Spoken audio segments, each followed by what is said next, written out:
Assalamualaikum warahmatullahi wabarakatuh. Perkenalkan, nama saya Nafiatul Azizah dengan NIM A7101901002, kelas praktikum F Jaringan Komputer.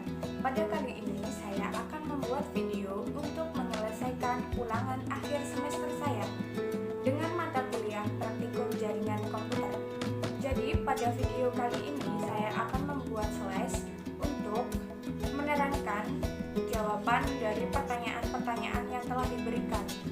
Berikut ini adalah untuk menjelaskan jawaban dari pertanyaan-pertanyaan yang telah diberikan.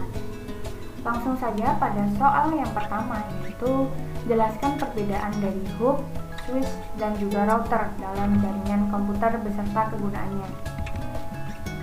Perbedaan di sini yaitu hub adalah perangkat termurah dan paling sederhana dibandingkan switch dan router. Hub juga mengandalkan port untuk mengirimkan data. Hub juga berfungsi sebagai perangkat jaringan yang ada pada perangkat terminal. Hub beroperasi pada layer pertama, biasanya disebut dengan classical layer dari model OSI. Yang kedua yaitu switch adalah perangkat yang dibuat untuk mengatasi kekurangan yang dimiliki hub.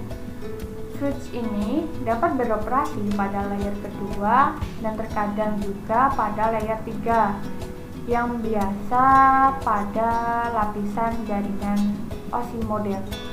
Switch ini bekerja dengan menghubungkan beberapa komputer dalam satu LAN.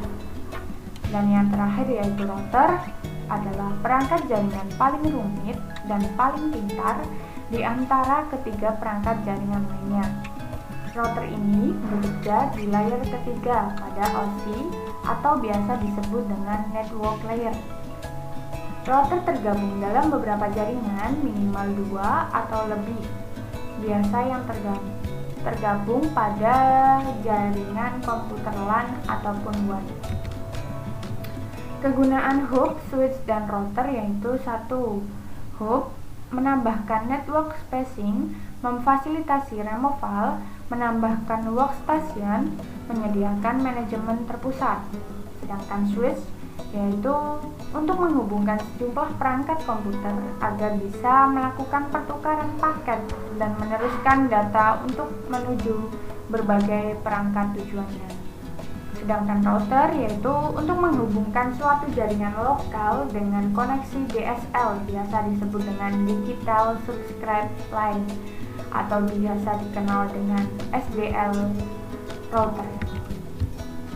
Untuk soal kedua di sini jelaskan kegunaan dari Bridge, sebutkan dan jelaskan interface apa saja yang dapat dibuat dari Bridge. Jadi kegunaan Bridge di sini yaitu untuk menghubungkan dua jaringan komputer LAN yang berjenis sehingga mempunyai jaringan LAN yang lebih berkapasitas besar melalui ketentuan LAN yang dikonfigurasi sebelumnya tanpa Bridge. Dan yang kedua, untuk mengoneksikan beberapa jaringan komputer yang terpisah, baik itu dari tipe jaringan yang sama maupun yang berbeda. Yang ketiga yaitu bisa berfungsi sebagai router pada jaringan komputer yang terbilang luas. Pada bagian ini biasa dinamakan istilah bridge router. Di sini ada jenis-jenis interface yang dapat dibuat oleh Bridge, yaitu Ethernet. Sebagai berikut gambarnya. Sedangkan kedua yaitu LAN. Bisa dilihat juga gambarnya. Dan yang ketiga yaitu Wireless Up WDS dan stasiun pseudo Bridge sebagai berikut. Dan yang keempat yaitu Ethernet over IP EOIP, yaitu gambarnya seperti ini. Dan yang kelima yaitu PPTP.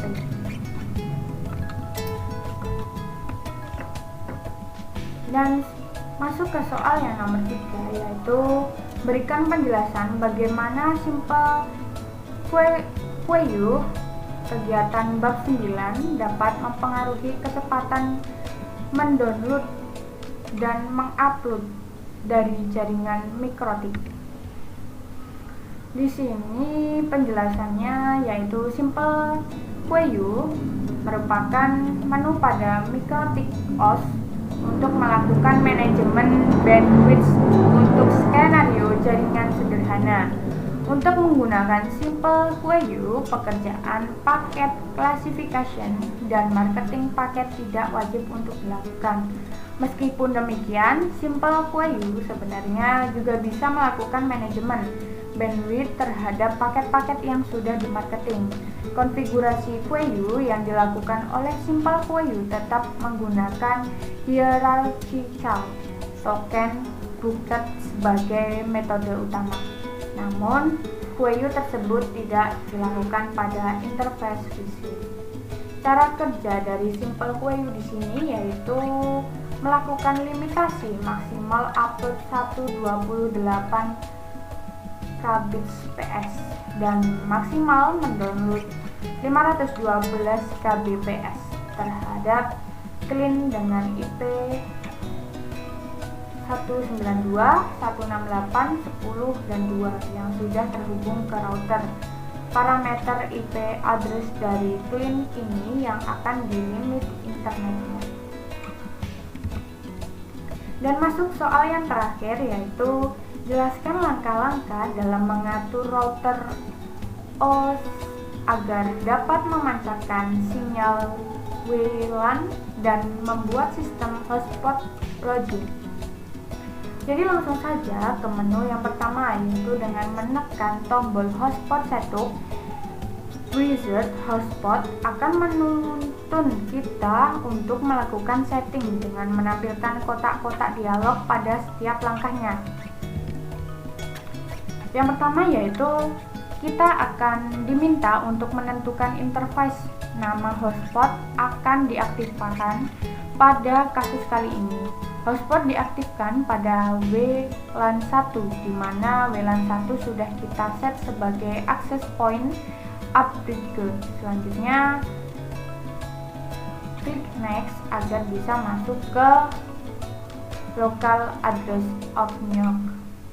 Di sini, jika di interface WLAN 1 sudah terdapat alamat IP, maka pada langkah kedua ini secara otomatis terisi IP address yang ada di WLAN 1. Tetapi jika belum terpasang IP, maka kita bisa menentukan IP-nya di langkah kali ini.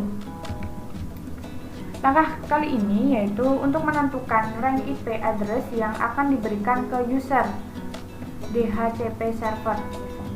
Secara default, router otomatis memberikan rank IP sebagai prefix atau subnet IP yang ada di interface. Tetapi kita bisa merubahnya jika dibutuhkan.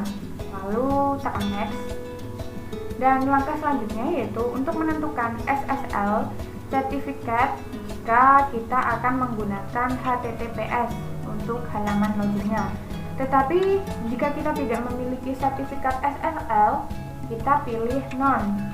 Kemudian lalu klik next.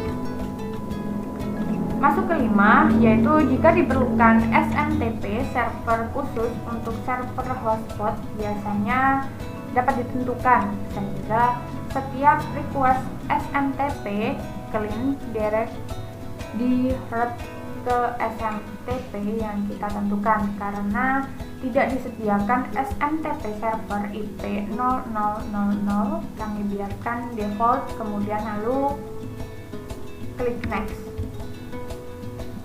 Dari langkah ini kita menentukan alamat DSN server, jadi nanti akan bisa mengisi dengan DSN yang diberikan oleh ISP atau dengan OpenDSN. Sebagai contohnya kita menggunakan DSN server Google, lalu kita klik next. Dari langkah ini kita diminta untuk memasukkan nama DSN untuk local hotspot server. Jika diisikan nantinya setiap user yang telah dilakukan login dan akan akses ke internet, maka browser yang dibelokkan ke halaman login ini akan menggunakan format FQDN yang benar. Jika tidak diisikan, maka di halaman login akan menggunakan URL IP address dari WLAN 1. Pada kasus ini, nama DSN-nya diisi hotspot mikrotik COID. Setelah itu akan masuk ke langkah terakhir, yang dimana tinggal memasukkan username dan password untuk login ke jaringan hotspot Anda. Ini adalah username yang akan kita gunakan untuk mencoba jaringan hotspot kita. Sampai pada langkah ini, jika diklik next, maka akan muncul pesan yang menyatakan bahwa setting hotspot telah selesai. Dan langkah berikutnya yaitu kita akan mengkoneksikan laptop ke wifi hotspot yang sudah kita buat, kemudian buka browser dan akses web sembarang. Pastikan Anda mengakses web yang menggunakan protokol HTTP karena hotspot mikrotik belum mendukung untuk direct web yang menggunakan HTTPS. Maka Anda akan dialihkan ke halaman login hotspot seperti pada gambar berikut ini. Berikut adalah gambar untuk memasukkan username dan password yang telah dibuat. Dan ini jika berhasil, maka login Anda akan membuka halaman web yang telah diminta dan membuka pop-up halaman status selanjutnya. Berikut yang bisa saya sampaikan, bila ada kurangnya saya mohon maaf, dan ada lebihnya alhamdulillah. Wabillahi taufiq wal hidayah. Wassalamualaikum warahmatullahi wabarakatuh.